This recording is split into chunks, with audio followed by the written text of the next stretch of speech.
Vous écoutez le podcast de la formation, le podcast fait par et pour les actrices et acteurs de la formation.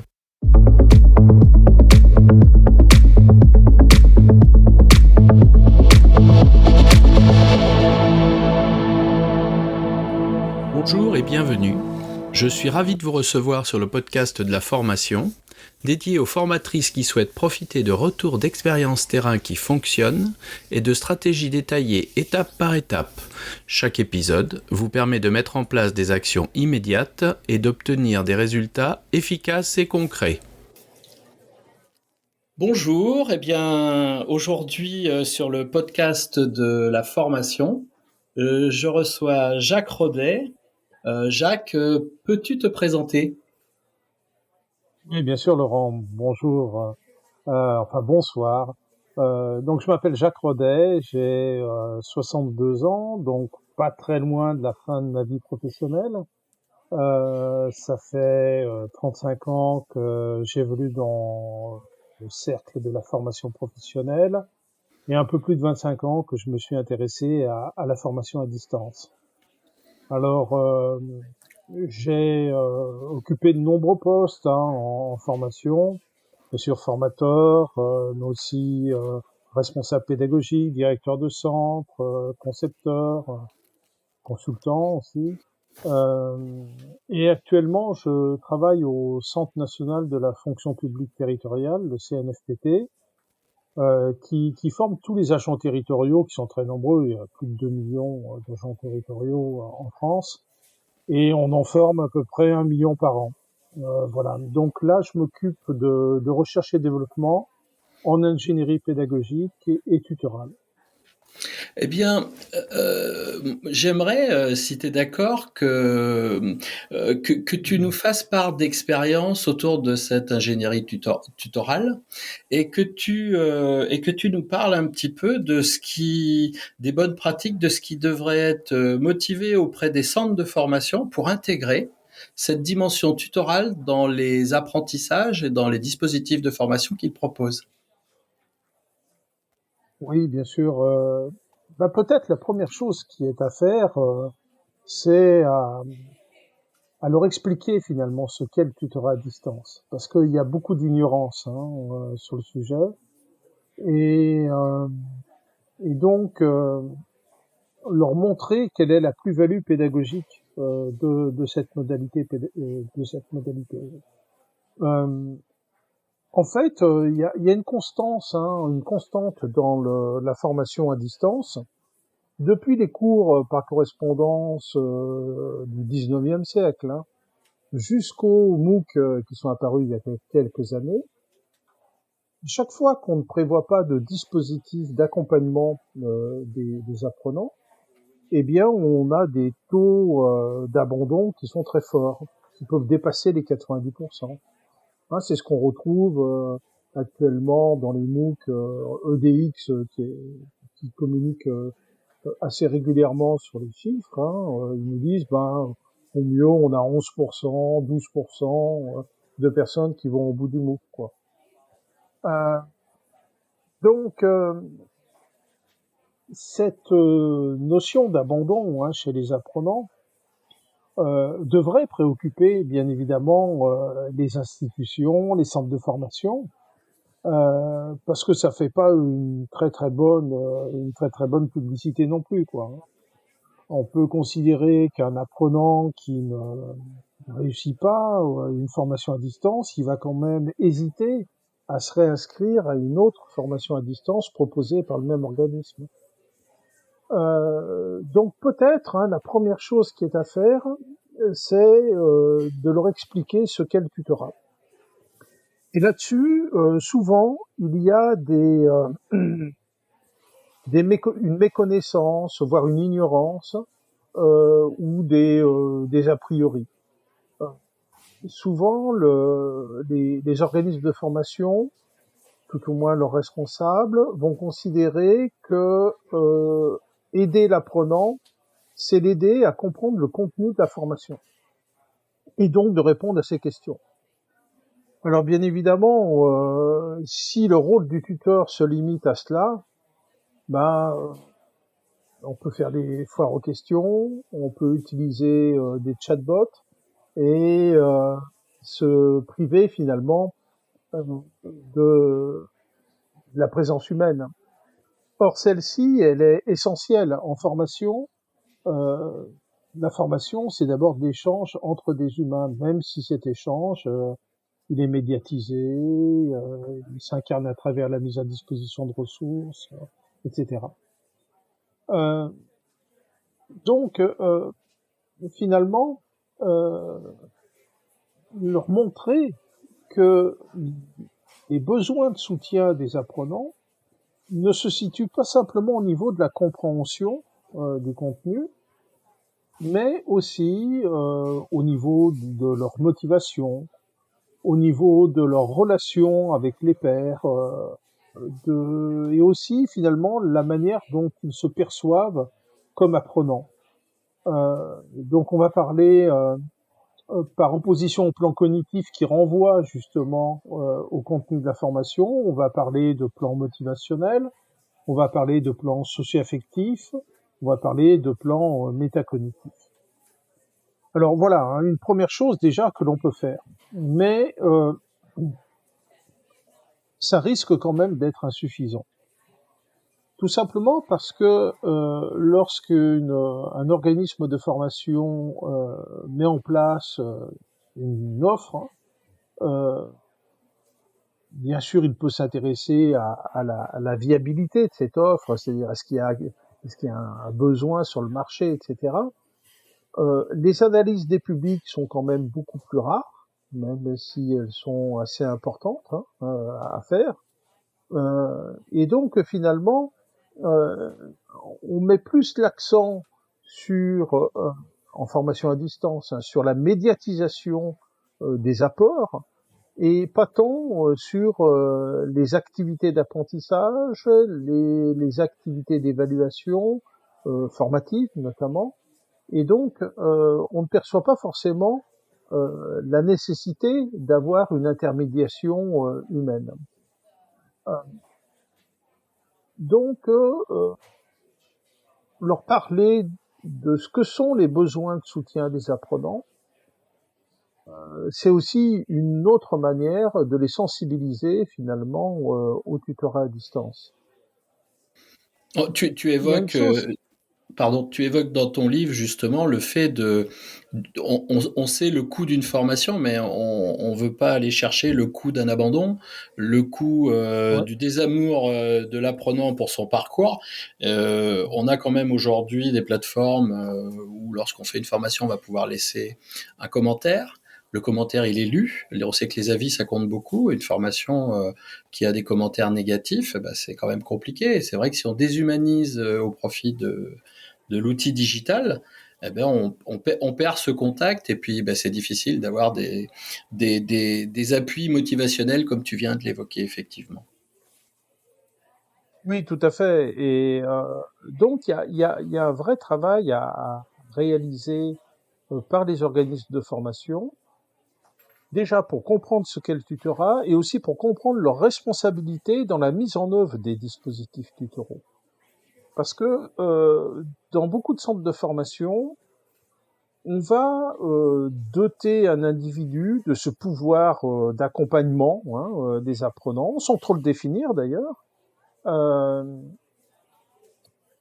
et on va finalement laisser à cet individu la, la responsabilité complète de la qualité de l'accompagnement.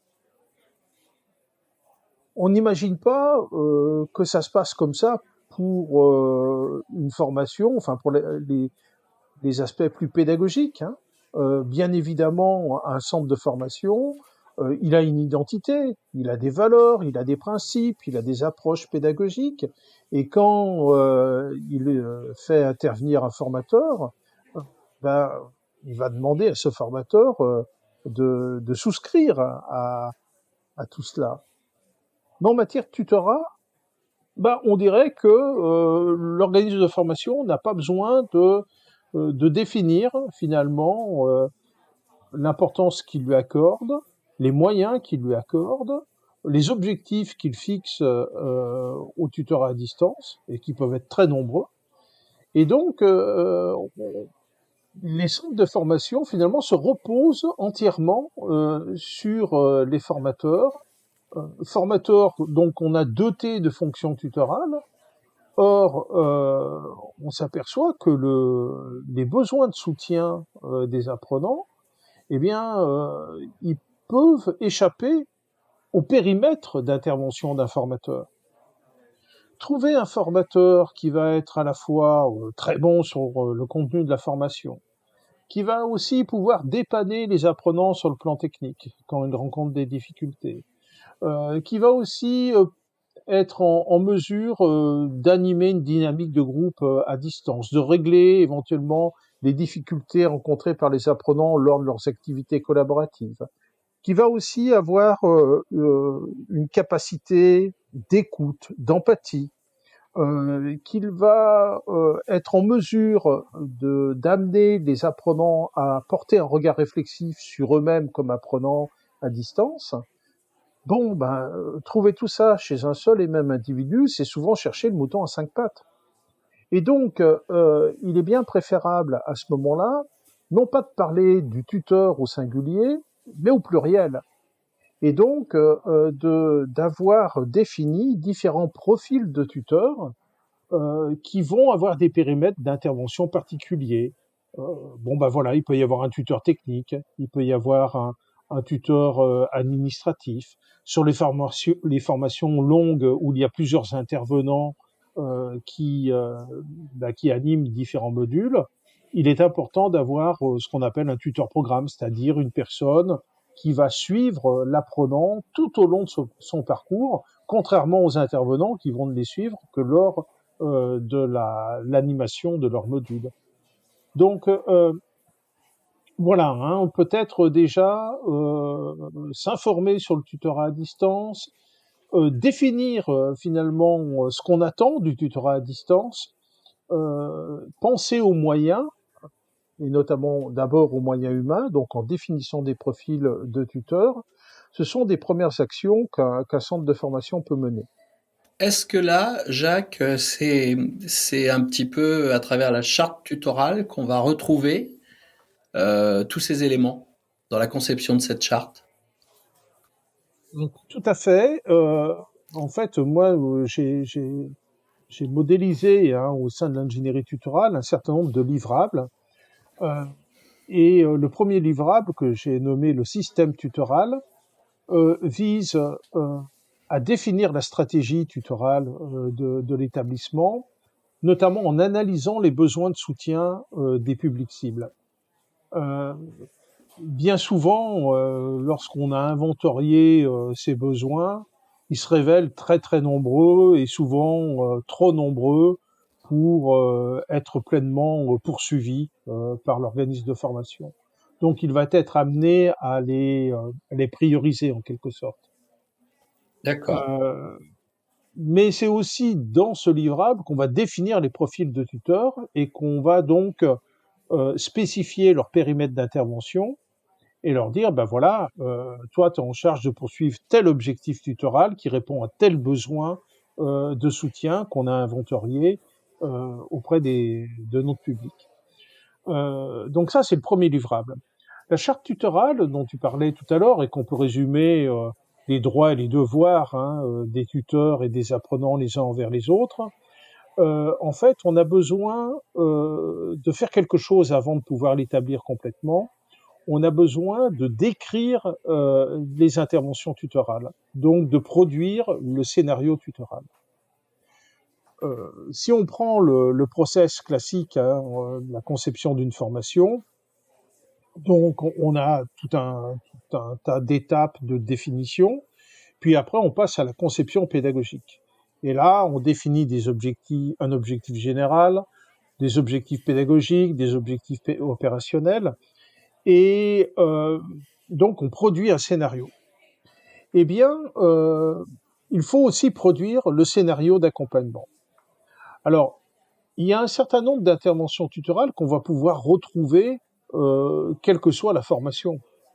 Par exemple, accueillir les apprenants, faire des brise-glaces, enfin de la socialisation, donner de la visibilité sur le parcours de formation. Bon, bah ça, quelle que soit la formation, c'est quelque chose qu'on va retrouver. Donc moi, c'est ce que j'appelle les interventions tutorales structurelles, hein, parce que elles sont vraiment liées à la structure classique en fait d'une formation. Par contre, il y a aussi des interventions tutorales qui sont plus conjoncturelles et qui sont liées aux activités d'apprentissage ou aux activités d'évaluation qui sont prévues dans le scénario pédagogique. Je vais prendre un exemple pour que ça soit plus clair. Imaginons qu'on fasse une formation de sensibilisation aux styles architecturaux. Et dans le scénario pédagogique, il est indiqué une activité qui est la suivante. On demande aux apprenants d'aller prendre des photos de bâtiments de différents styles architecturaux, puis de publier les photos sur le forum du LMS, par exemple, et d'expliquer en quelques phrases pourquoi ce bâtiment qu'ils ont pris en photo est représentatif de tel style architectural ou tel autre. D'accord. Le simple fait que cette activité pédagogique soit spécifiée dans le scénario pédagogique va entraîner un certain nombre d'interventions tutorales qu'il va falloir donc mettre en regard du scénario pédagogique. La première intervention tutorale, ça va être de présenter l'activité aux apprenants. Peut-être aussi de leur donner des conseils. Allez dans ce coin, là, dans cette ville, dans ce quartier de cette ville, il y a une très grande variété de styles architecturaux, vous allez trouver votre bonheur, hein, par exemple. Peut-être qu'il faudra aussi donner des consignes en termes d'échéance de rendu, etc. Donc, première intervention. La deuxième intervention tutorale, ça va être de vérifier que chaque apprenant s'engage bien dans l'activité. Et donc, de relancer les inactifs. Des apprenants inactifs, il y en a souvent, pour des raisons légitimes ou moins légitimes, mais c'est quand même un cas de figure assez fréquent. Et donc, bien évidemment, il faut relancer en encourageant l'individu à s'engager dans l'activité. La troisième intervention tutorale, toujours liée à cette activité-là, ça va être de regarder les publications des apprenants sur le forum du LMS. Et peut-être de faire de la remédiation. Quelqu'un présente un bâtiment comme étant art déco alors qu'il est art nouveau. Hein, donc là, il va falloir redonner des informations. Et puis, on peut imaginer que si, par exemple, à la suite de cette activité, il y a une classe virtuelle de remédiation, on peut imaginer que là, le tuteur prépare un mur de photos avec les photos qui ont été prises par les apprenants et qui sont vraiment les plus représentatives de chaque style architectural. Donc, vous voyez, pour une activité qui fait une ligne sur le scénario pédagogique, là, j'ai dénombré 4 interventions tutorales. Donc, ce travail de scénarisation du tutorat, bien évidemment, ne va pouvoir être réalisé que lorsque le scénario pédagogique est stabilisé. Mais il est important de le faire et pas de tout découvrir au moment de l'animation. Alors, une fois qu'on a fait ça pour l'ensemble de la formation, là, on peut rédiger la charte pédagogique. Parce que on sait précisément, on va pouvoir présenter la manière dont les tuteurs vont intervenir auprès des apprenants, que ce soit en soutien aux réalisations des activités ou en rétroaction sur les livrables éventuellement qu'ils produisent ou leur production tout simplement. Et donc là, on a tous les éléments. On a défini les profils de tuteurs précédemment dans le livrable scénario, le livrable système tutoral. Et on a défini les actions concrètes des tuteurs envers les apprenants dans le scénario tutoral. Et donc là, on est capable de produire la charte tutorale. D'accord. Là, la question que je me pose, un centre de formation, il va avoir, je vois par exemple chez nous, il y avait une formation continue, hein, des formations courtes, des formations longues, qualifiantes, certifiantes, et puis il y a un CFA qui est collé après, donc il y a aussi des interventions tutorales. Euh, Comme tu l'as fait remarquer, il y a forcément des choses, on revient sur l'accueil, qui sont redondantes, qui vont se dire tout le monde, mais ça veut dire qu'à chaque fois, il faut qu'on aille mobiliser un scénario tutoral par dispositif. Oui, tout à fait. Mais comme on mobilise un scénario pédagogique. Pédagogique. Oui, tout à fait.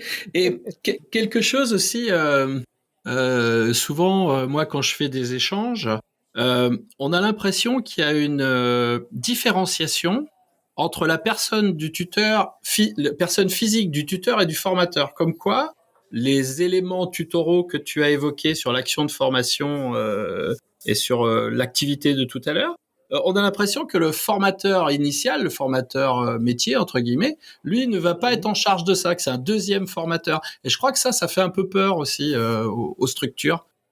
Oui, mais c'est pas vraiment la réalité, hein, parce que la plupart du temps, on demande au formateur d'assurer un tutorat, Bien sûr. sans forcément l'avoir formé d'ailleurs, hein, l'avoir préparé à ses missions tutorales, sans même parfois les avoir définies précisément. Oui. Euh, Là-dessus, moi j'ai évolué parce que au début des années 2000, quand j'ai créé, alors ce qui à l'époque était une communauté de pratique de tutorat à distance qui s'appelle TAD, qui aujourd'hui est plutôt un réseau, hein, sur le tutorat à distance, euh, on s'était fixé comme objectif de d'agir pour la reconnaissance du métier de tuteur. Et puis, 4-5 ans après, donc là on doit se situer en 2007 ou 2008, c'est un objectif qu'on a abandonné. Tout simplement parce qu'on a vu que dans la réalité, c'était les formateurs qui investissaient ces fonctions tutorales. Alors bien évidemment, comme je le disais tout à l'heure, il peut y avoir une pluralité, hein, même je conseille d'avoir une pluralité de profils de tuteurs. Euh, il est très économique, hein, de mutualiser le tutorat technique pour un centre de formation. Il y a une personne qui en est chargée pour tous les apprenants de toutes les formations que l'organisme donne. Mais bien évidemment, les formateurs investissent des fonctions tutorales importantes. Euh, alors, aujourd'hui, ce qu'on peut voir, et notamment dans le prochain REAC du FPA, de formateur professionnel d'adultes, eh bien, la compétence tutorer les apprenants à distance est apparue. Alors, ça fait longtemps hein, qu'on sait que faire de la formation à distance sans assurer un tutorat, bah, c'est exposer pas mal d'apprenants à l'isolement et à la démotivation et partant à l'abandon. Hein. Euh, L'objectif premier hein, du tutorat à distance, c'est de lutter contre l'abandon.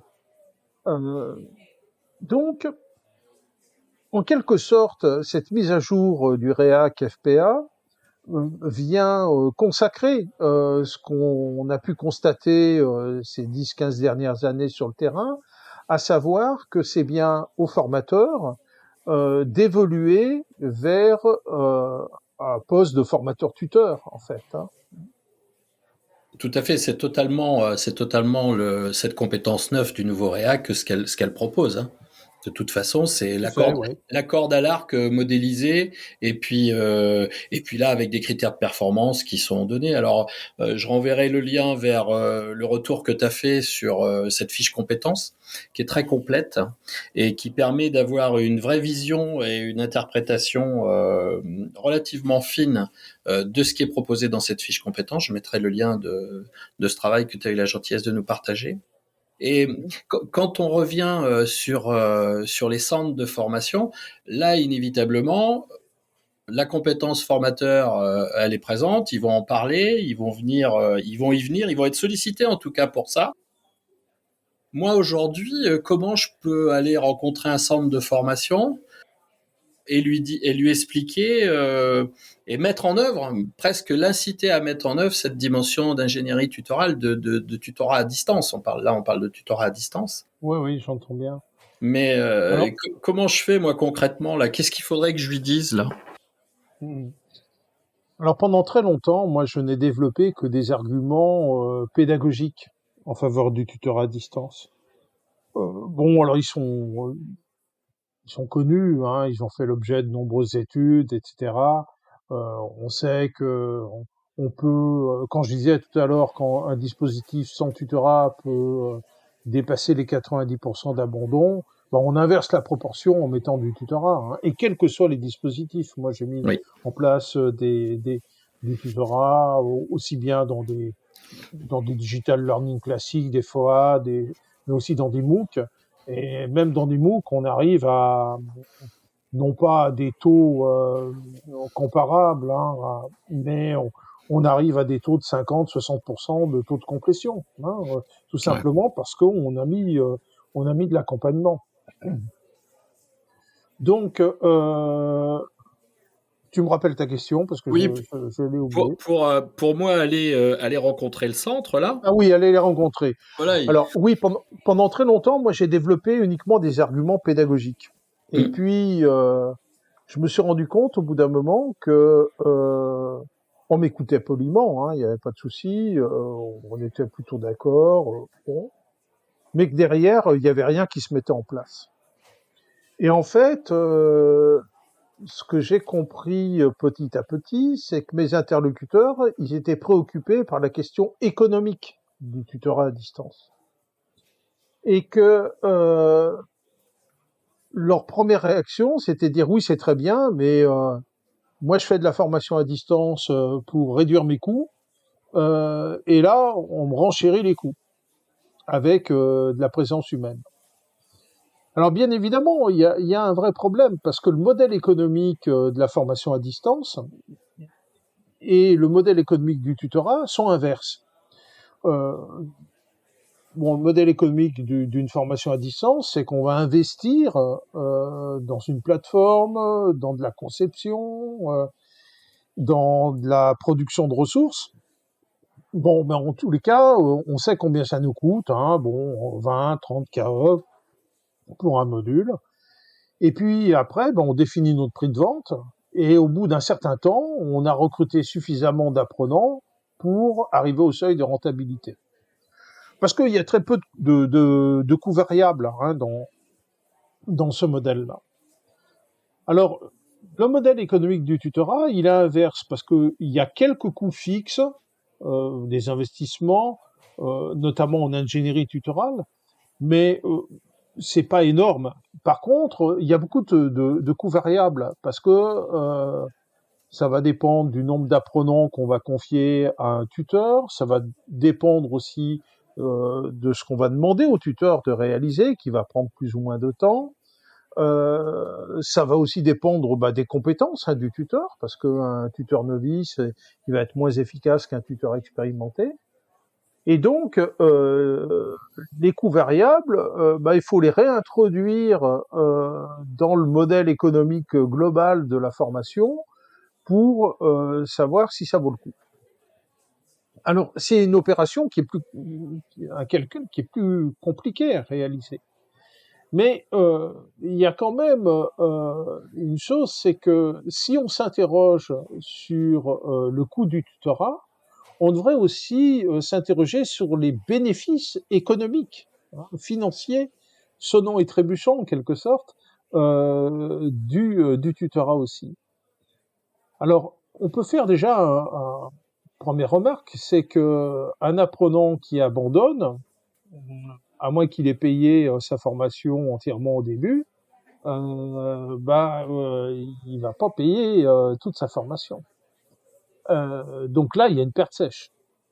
Tout à l'heure, je prenais l'exemple des MOOC. Hein, si, et là c'est un cas réel, hein, mais je nommerai pas l'organisme, euh, le but était de faire monter en compétence des collaborateurs, assez nombreux, hein, quelques centaines. Euh, et au départ, pas d'accompagnement sur ce MOOC, et il y a 10%, 15% dans ces eaux-là de personnes qui développent les compétences, en tous les cas au moins acquièrent les connaissances qui étaient visées par ce MOOC. Sauf que l'objectif de cette organisation, c'était que l'ensemble des collaborateurs fassent le MOOC. Alors, si le MOOC il a coûté 50 et qu'il y a que 10% des gens qui la font, bah ça veut dire qu'en fait le coût unitaire il est de 500. Tout à fait. Hein non, je sais pas, j'ai mal fait mon calcul. Je vais le refaire peut-être. Admettons que un MOOC, parce que le ticket d'entrée c'est plutôt 30 000 euros, hein, et il y a 100 personnes qui sont visées. Mais s'il y en a que 10 qui le font, bah le coût unitaire il est 10 fois supérieur. C'est Hein. ça. Donc déjà là, on peut s'apercevoir que si on arrive à réduire les abandons ou les non-démarrages, hein, parce que dans les MOOC il y a beaucoup de non-démarrages, par l'action tutorale, eh bien tous ces gains on peut les mettre au crédit du tutorat. Et donc dans le modèle économique du tutorat, bien évidemment, ça va venir en compensation aussi des coûts. Et puis il y a aussi un certain nombre de bénéfices pour l'organisation qui sont plus indirects.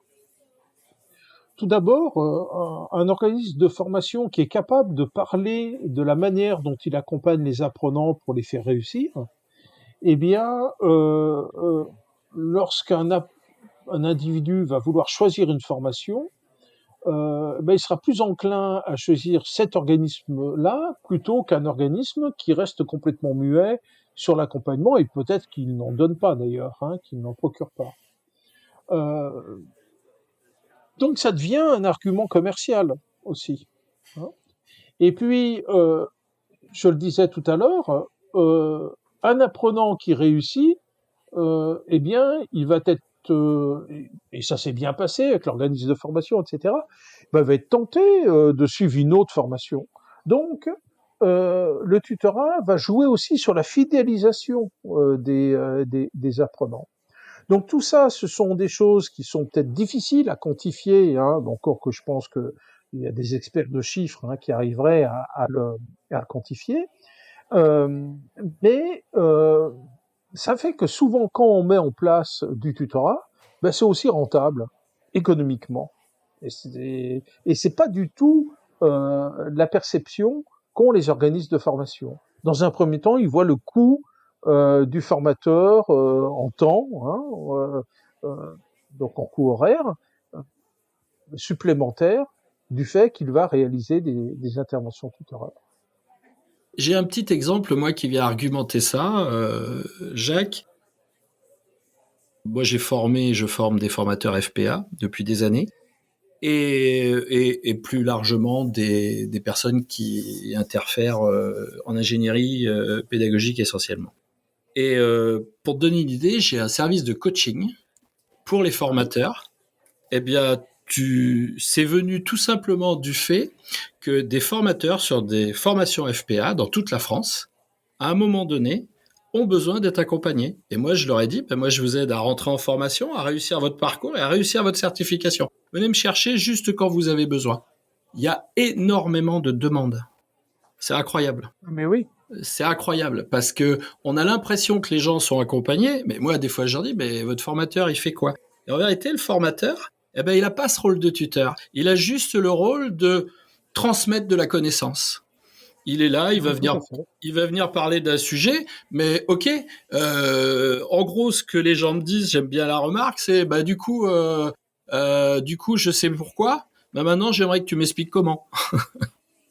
Et moi, je leur dis, oui, bah, mais je vais vous expliquer comment ça marche, comment on fait ça, parce que bah, il faut faire ça. Ok, je vais vous expliquer comment. Là, la dernière intervention que j'ai faite, c'était sur construire une progression pédagogique. Le gars, il est en FPA, ça fait 4 mois, il sait pas ce que c'est une progression pédagogique. Il me dit ah oui, mais la progression pédagogique, c'est vachement facile, c'est la taxonomie de Bloom. Oui. Hum, hum. C'est une bonne idée, mais ça suffit pas. Comment tu sais ça, quoi? Ah ben, on nous a dit que c'était ça. Eh ouais, le fondement de la réponse est pas bon. Donc, on a repris les trucs. Ça a pas duré longtemps, hein, 30 minutes de coaching là-dessus. Le gars, il a compris ce qu'était une progression pédagogique à travers ce qu'on proposait à l'apprenant pour ses apprentissages. Et ben, que c'était une globalité. Et ça, ce besoin d'accompagnement, tu te rends compte que les gens viennent me l'acheter. Donc, c'est vraiment qu'il y a un besoin pour. Ah, mais il y a un besoin, si on écoute les apprenants, bien évidemment. Il y a des besoins, il y a des attentes aussi. Hein. Alors, les attentes, c'est plus de l'ordre du confort, mais les besoins, il faut absolument y répondre. Et, Et je voyais un et deuxième alors là, point il y a... Pardon, excuse-moi, je voyais un deuxième point qui était super important. Quand une entreprise envoie un collaborateur en formation, peu importe la formation, une formation courte, quand il revient dans l'entreprise, en vérité, il augmente son savoir-faire, il développe sa pratique et il optimise le résultat de l'entreprise. Et c'est très clair que l'entreprise, elle va envoyer une fois en formation, parce que tu disais tout à l'heure, l'apprenant, il va pas revenir. Mais l'entreprise, là, s'il n'y a pas de retour, elle va pas le renvoyer, elle, hein. Parce C'est clair. que Ouais. parce qu'aujourd'hui le responsable, le N+1, il te pose pas la question de savoir si c'était marrant, si tu t'es bien amusé, hein. Lui, ce qui l'intéresse, c'est la nouvelle compétence que tu déploies, elle est opérationnelle. C'est une aptitude opérationnelle. Est-ce que tu la détiens réellement? Est-ce qu'aujourd'hui on peut la mettre dans le workflow? On est vraiment dans cette attente-là. Donc ne pas accompagner les gens, quel que soit d'où ils viennent, hein, un processus initial sur de la formation longue ou de la formation courte. Eh bien, on a un besoin, on a une obligation d'évaluation et de résultat. Et l'accompagnement est vraiment ce qui va nous permettre de comment dire, de stabiliser ce résultat. Et c'est bénéfique pour tout le monde, hein. Même s'ils Oui, sortent de mais formation et ils le voient pas, le client qui revient en te disant je veux ça, c'est du confort, hein. en fait, le problème chez nos formateurs, et on le voit aussi chez les formateurs novices, ceux qui se forment à ce métier-là, euh, c'est que ils ont peut-être une perception de leur professionnalité qui est faussée, à savoir que ce qu'ils pensent que ce qu'il est légitime comme formateur, c'est la détention de leur savoir, de leur expertise. Je pense quand même qu'on est dans un monde où le savoir, l'expertise aussi, elle est accessible à beaucoup. Hein, voilà, et ça ne va aller qu'en s'amplifiant, hein, bien évidemment, notamment avec les nouvelles technologies, avec l'intelligence artificielle, etc. En fait, peut-être que ces personnes oublient que un formateur, c'est d'abord un pédagogue. Et un pédagogue, dans la Grèce antique, hein, c'est l'esclave qui amène l'enfant sur le lieu du savoir. Hein. Le pédagogue, il transmet pas le savoir. Il amène la personne vers le savoir.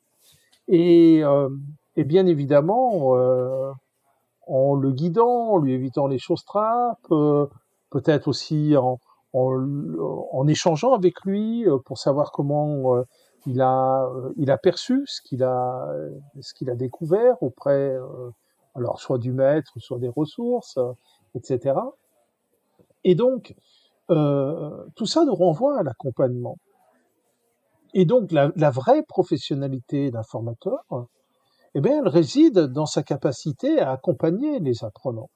Et alors surtout, bon, ça fait maintenant une quinzaine d'années hein, qu'on accentue beaucoup sur l'individualisation de la formation, euh, alors qu'on confond parfois avec la personnalisation. Hein, d'ailleurs, hein, il y aurait des distinctions à faire. Mais euh, si on peut relativement individualiser à travers une ingénierie pédagogique, c'est-à-dire en modularisant un contenu, en faisant des tests de positionnement, en prescrivant des parcours ou en les conseillant, etc. Si on veut personnaliser vraiment la formation, ben, il faut s'intéresser à l'apprenant, et c'est bien dans le cadre d'une relation humaine, d'une relation tutorale, que cette personnalisation va pouvoir être réalisée. Donc moi j'ai l'habitude de dire autant l'individualisation c'est peut-être une affaire d'ingénierie pédagogique, Mais la personnalisation, c'est toujours une affaire d'accompagnement et donc là, de tutorat. Tu vois, on a des épisodes de notre podcast où j'avais fait intervenir une formatrice qui est sur cette longueur d'onde. L'épisode s'appelle « Et si ce n'était que de l'accompagnement ?» Puisqu'en Oui. réalité, on est totalement là dans cette clé-là. Puisque, en Mhm. vérité, on n'a pas... j'enseigne, mais apprennent-ils? La question s'était posée.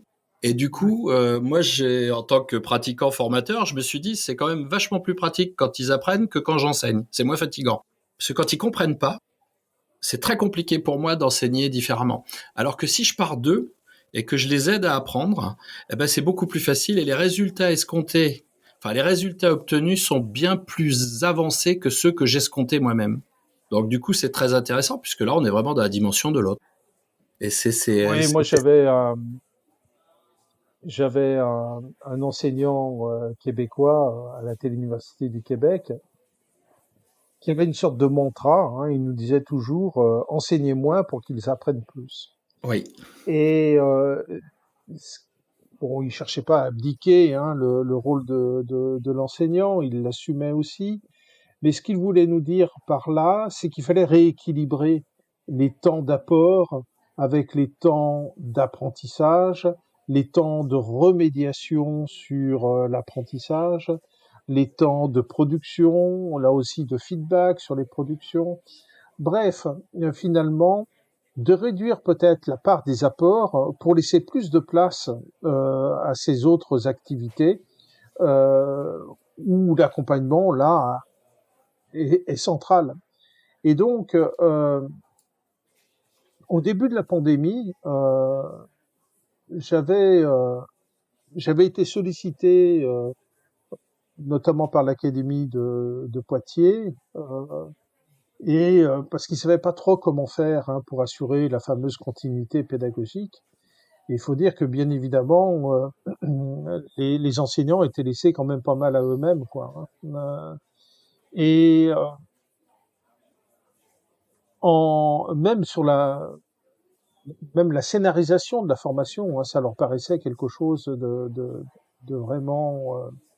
Eux, ce qu'ils ont l'habitude de faire, c'est des plans de cours, quoi. Hein, voilà, un déroulé de cours en présentiel, mais pas forcément une scénarisation complète qui est plus exigeante. Hein, l'ingénierie pédagogique de la formation à distance est beaucoup plus exigeante que celle nécessaire pour le présentiel. Et je leur avais dit, écoutez, si vous partez sur une règle des 3 tiers, c'est-à-dire un tiers d'apport, un tiers d'activité et un tiers de remédiation sur les activités, d'échange sur avec les élèves sur leur vécu, etc. Vous n'êtes pas loin de la vérité.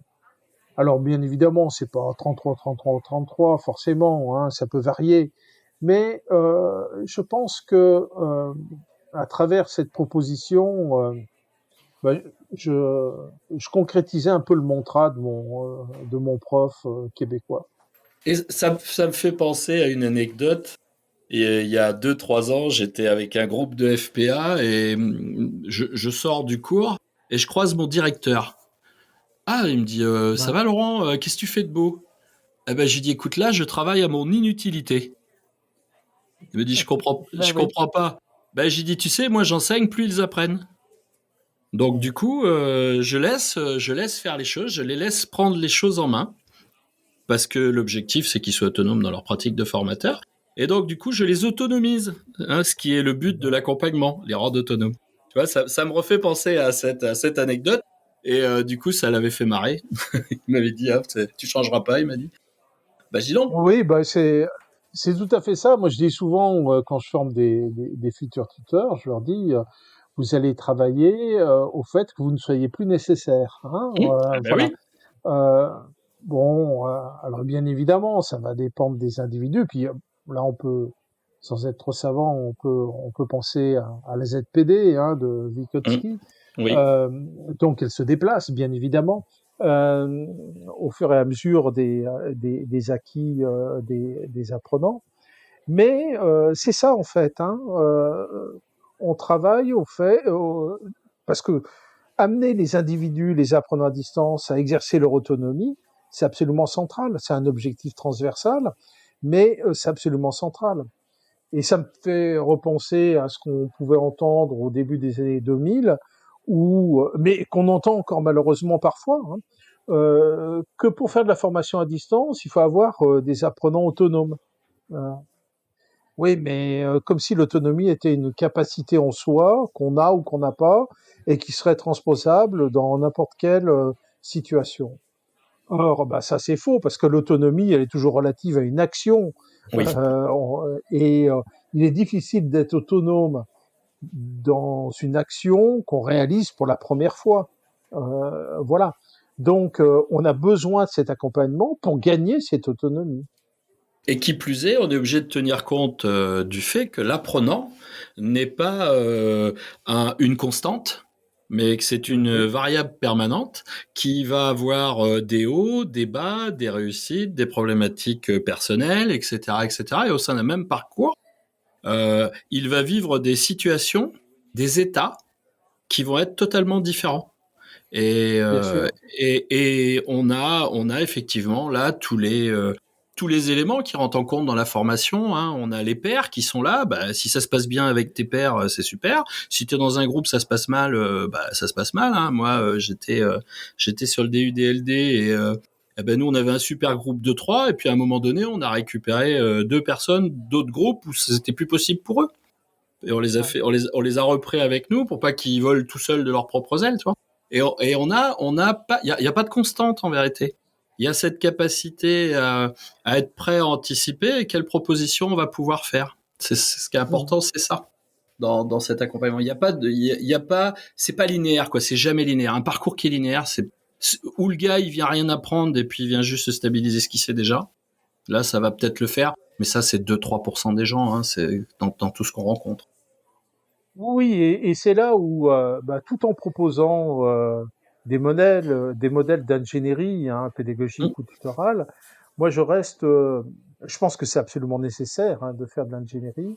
En même temps, je dis toujours, ben, on va voir, hein, on va vérifier hein, sur le réel hein, si finalement ce qu'on a pensé, parce que c'est une projection intellectuelle, hein, et on sait bien qu'entre ce qu'on peut imaginer comme dispositif et puis ce qui va être vécu de manière positive ou moins positive par les apprenants, ben, il y a des écarts. Et donc, alors, en présentiel, hein, j'ai l'habitude de dire aux formateurs, votre meilleur allié, c'est le groupe d'apprenants. Hein, Oui. c'est parce que c'est lui qui vous fait être formateur, hein, comme les enfants font les parents, les apprenants font les formateurs. Mais à distance, ça marche aussi. Et donc, ça veut dire qu'il est important pour le formateur de bien présenter son rôle de tuteur. Et ça, c'est pas toujours fait, d'autant plus que si le périmètre de ces interventions tutorales n'a pas été défini, donc s'il n'y a pas eu d'ingénierie tutorale, bah bien évidemment, c'est un peu au doigt mouillé que ça se fait. Hein. Et puis même Alors, pour lui, moi je pense qu'on a besoin des deux. ouais, Je même pour lui. dis toujours le tutorat, c'est à la fois de l'ingénierie et du bricolage, Oui, oui. et on a besoin des deux. J'évoquais avec toi l'autre jour quand je construisais ce parcours et que je le faisais vivre, le parcours de la grande école du numérique.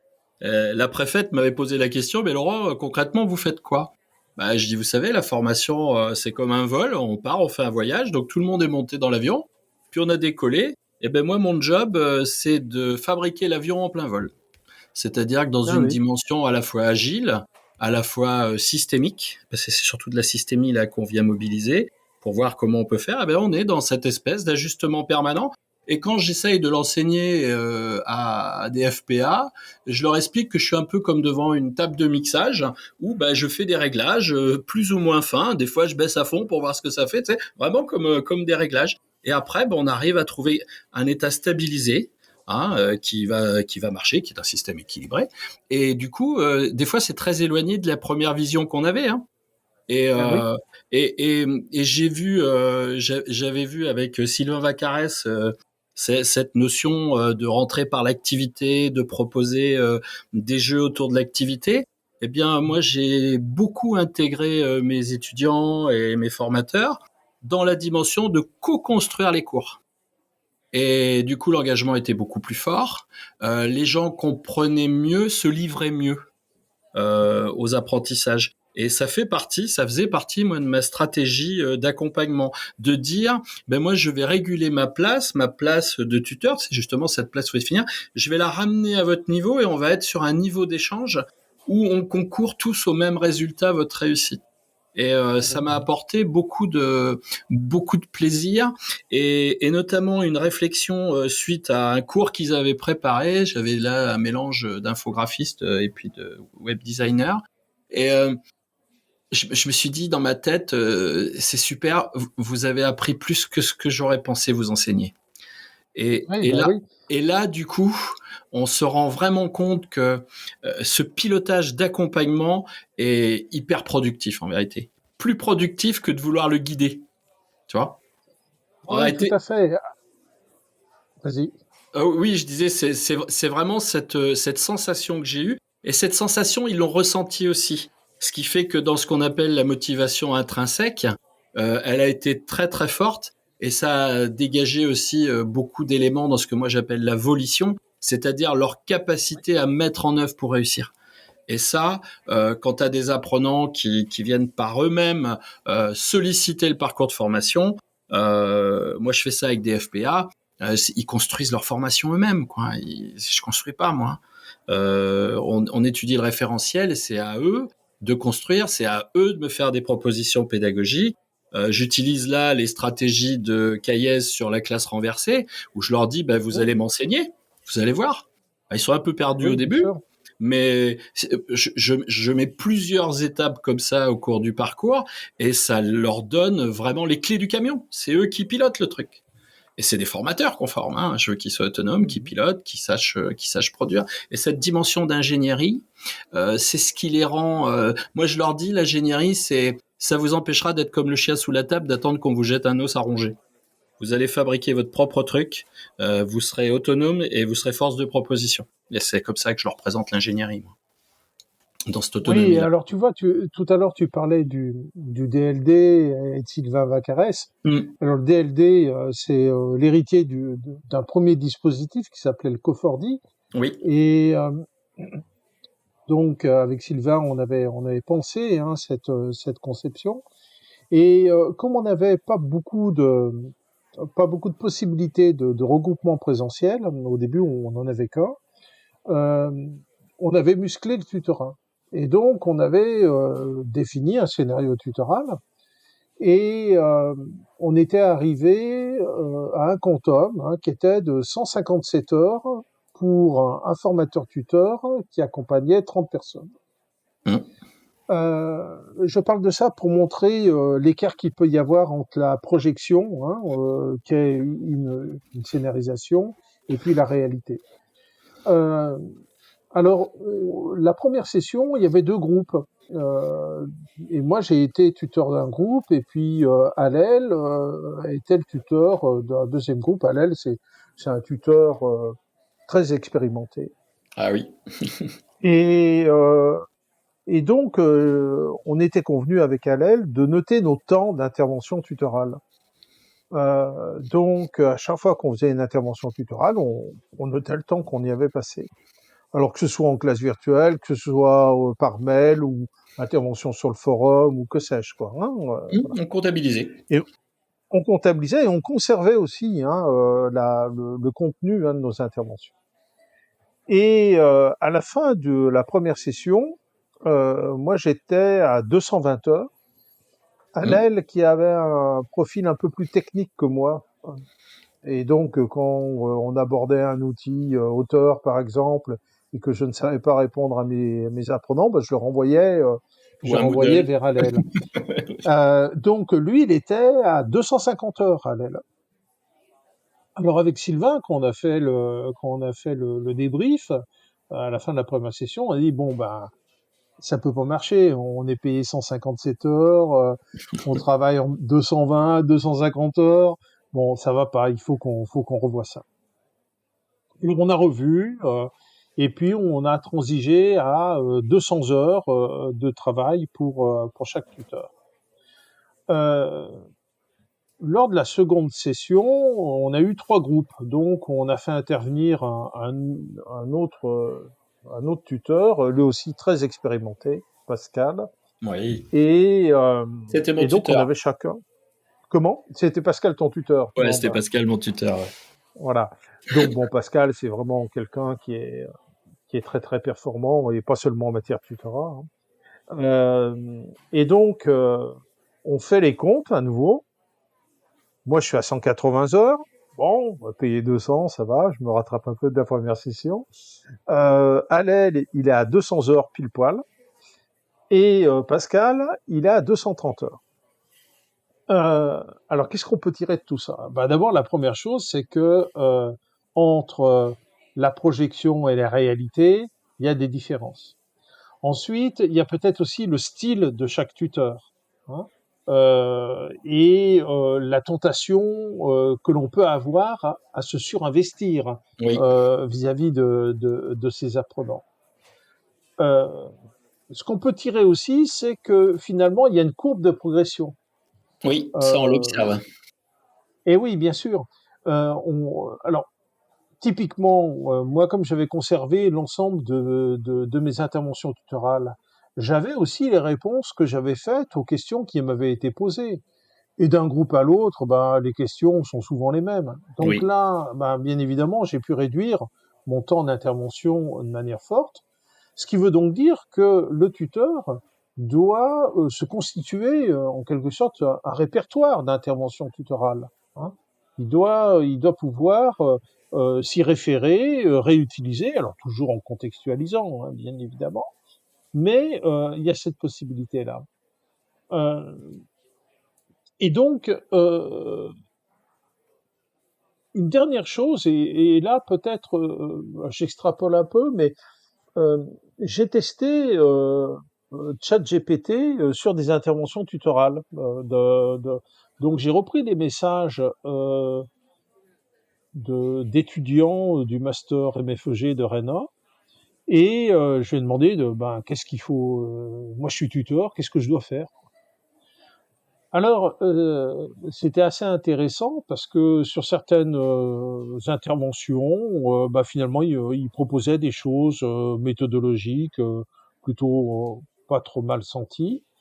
Et par contre, sur d'autres interventions, je me rappelle, il y en avait une, il y avait un cafouillage au niveau des groupes et des dates des classes virtuelles des différents groupes.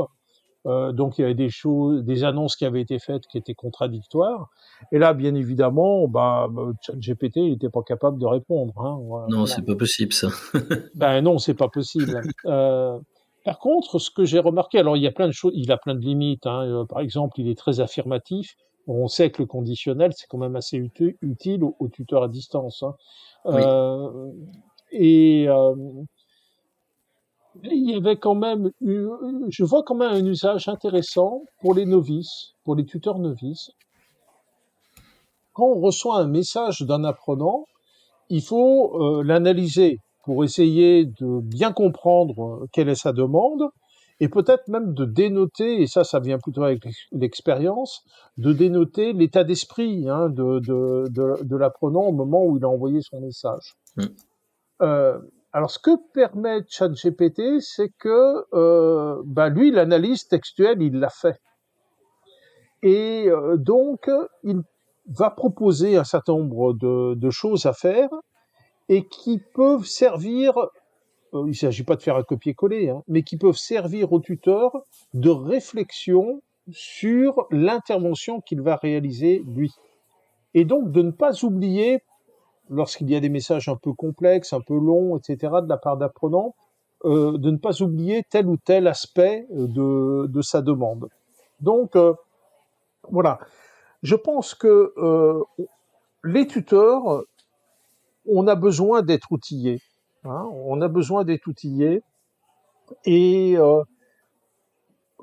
depuis très longtemps, hein, moi je me rappelle au début des années 2000, j'ai fait le tour des éditeurs de plateformes, c'était pas aussi nombreux que ça, hein, pour leur dire les tuteurs ont besoin d'outils, hein, ils ont besoin de rapports, ils ont besoin de suivi, et qu'ils soient pas seulement de la donnée quantitative. Hein. Oui. Euh, tout ça est resté lettre morte. Alors après, il y a eu XAPI qui était prometteur, on va le dire comme ça, à savoir pouvoir reconstituer l'historique d'une relation tutorale. Lorsqu'on accompagne deux, trois apprenants, on a cette mémoire-là. Oui. Mais lorsqu'on en a quelques dizaines, voire des centaines, ben, on peut pas l'avoir, cette mémoire. Et donc, on a besoin d'outils. Là,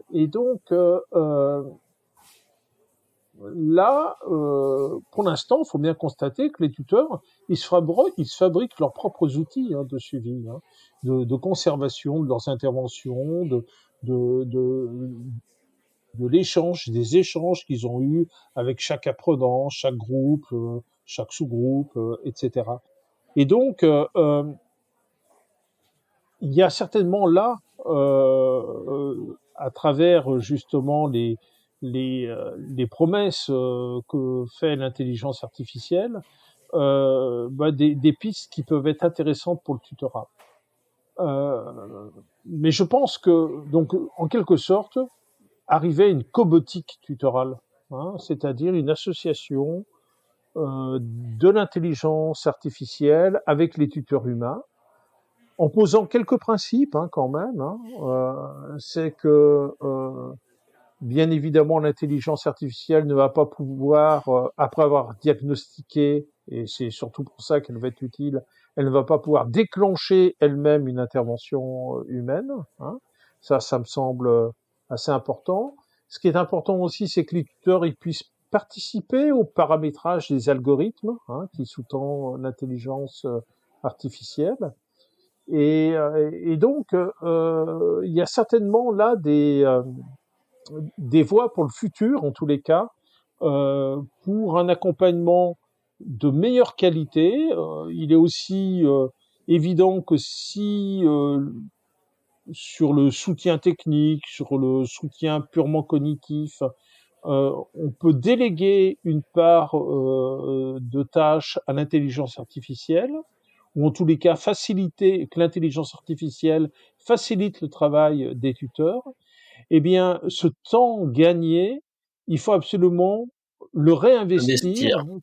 pour un tutorat plus approfondi sur des plans de support qu'on investit moins, comme le socio-affectif, le métacognitif. Voilà.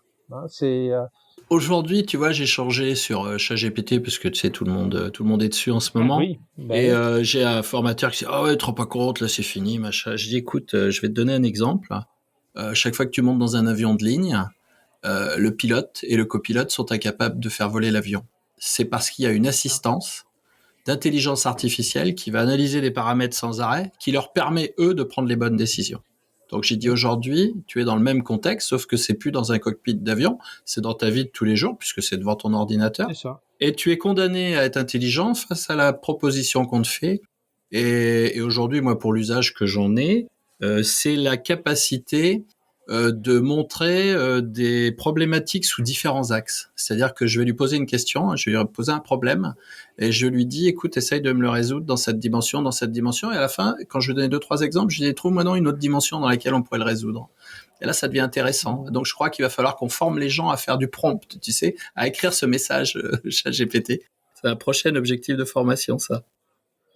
Oui, alors moi j'ai proposé parce que j'avais conçu il y a quelques années une formation de formateur pour un organisme de formation, et donc là il y a un formateur qui assure un module sur le tutorat à distance, et il y a une activité qui consiste à réaliser des interventions, à concevoir une intervention tutorale par rapport à un cas type, hein, de besoin de soutien. Donc il y en a plusieurs, les apprenants choisissent ceux qu'ils veulent. Et là, j'ai conseillé à mon collègue là de leur fournir dans l'énoncé de l'activité les réponses de ChatGPT au cas type. Et en leur précisant que si, bien évidemment, leur conception d'intervention tutorale n'apporte pas de plus-value par rapport à ChatGPT, ben, ils n'auront pas le boulot. C'est Voilà, ça, c'est c'est aussi ça. simple que ça, quoi. Ah ben oui, c'est vraiment l'idée. Et puis en plus, là, ça va leur apprendre à déconstruire leur propre représentation pour Ben oui. les remodéliser dans l'exemple qu'ils veulent appuyer. C'est excellent, ça. Ouais, Et, alors donc ça va se faire d'ici quelques semaines ou ah je ouais, sais c'est plus, bien. au mois de mars. Donc j'aurai des résultats là avant l'été. Ouais. Bon, ben, c'est très On va bien. voir ce que ça donne. Eh bien, Jacques, ça fait déjà plus d'une heure qu'on échange. On pourrait échanger pendant des jours, je crois, hein, quand même. Voilà. J'espère que nos apprenants ont apprécié notre échange. Je vous invite, chers auditeurs, à aller retrouver les écrits de Jacques sur l'ingénierie tutorale hein, de Jacques Rodet. Et aussi quelque chose qui est très intéressant qui s'appelle Pratique du tutorat à distance, livret d'intervention, où vous allez pouvoir voir de façon très modélisée comment mettre en œuvre, parce que bien souvent on a compris pourquoi, mais on ne sait jamais trop comment.